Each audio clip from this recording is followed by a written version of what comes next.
Sabe aquela discussão que parece que nunca vai ter fim entre ciência e espiritualidade? Pois é, hoje a gente vai mergulhar num mapa milenar que vem lá do pensamento védico e que pode de verdade virar a chave de como a gente enxerga a realidade. Parece que a conversa sempre bate na mesma tecla, né? Quando se fala de consciência, de experiências mais profundas, de coisas que a ciência ainda não mede, de um lado ficam os céticos e do outro quem acredita.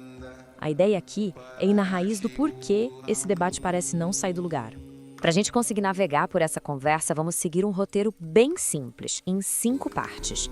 Pensa nisso como se fosse um guia, um mapa mesmo, para a gente não se perder nesse tema que é tão fascinante quanto complexo.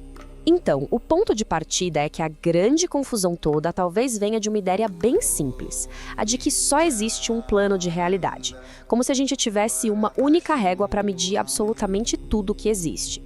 Mas e se não for bem assim? E é aqui que entra a grande sacada do pensamento vedântico. Em vez de um plano só, ele propõe um mapa com 3 níveis de realidade. E o mais interessante, eles não se excluem, eles coexistem, acontecem ao mesmo tempo. O nome disso, em sânscrito, é Traya Sata. Vamos começar pelo topo. O primeiro nível é o que chamam de realidade absoluta, ou, em sânscrito, Paramartika Satya.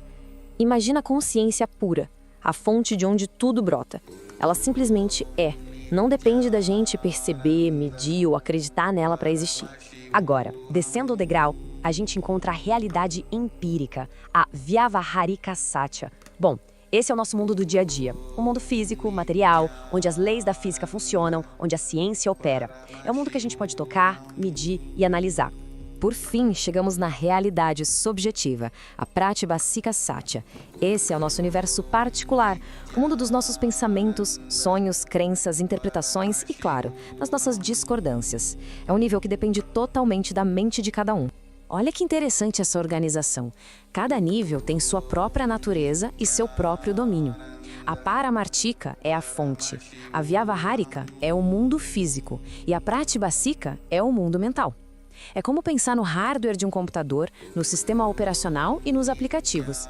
Um não anula o outro, eles operam juntos, cada um na sua camada.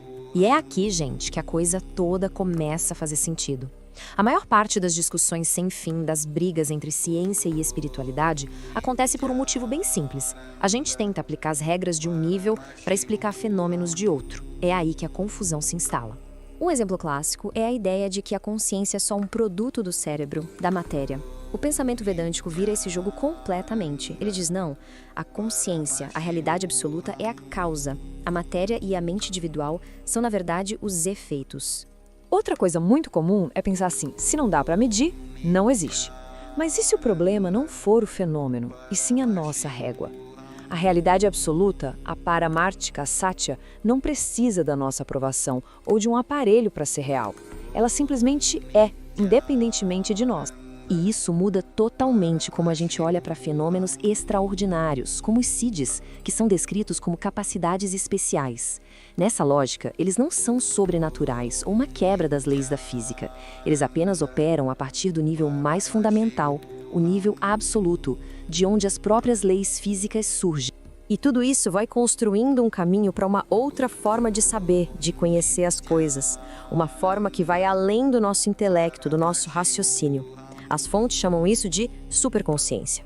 Essa frase é muito poderosa. Ou seja, a realidade não se importa nem um pouco se a gente entende ela ou não. Ela continua existindo. O nosso desafio é expandir a nossa capacidade de perceber essa realidade. Aqui fica clara a diferença. O intelecto analisa por fora. Ele supõe, ele precisa de provas. Já a superconsciência, ela percebe diretamente. Ela vivencia, vê o todo. É a diferença brutal entre ler a descrição da água e dar um mergulho no mar. Ok, muito legal essa teoria toda, mas como isso se aplica na nossa vida?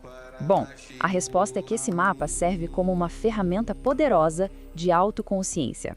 E aqui a ficha cai de vez.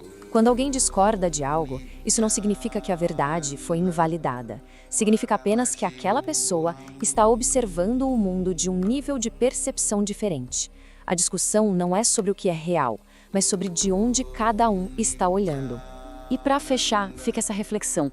que transforma esse mapa antigo num espelho moderno, nas nossas próprias discussões e certezas de qual nível de realidade a gente está operando. A pergunta deixa de ser quem tem razão e passa a ser de onde eu estou vendo o mundo.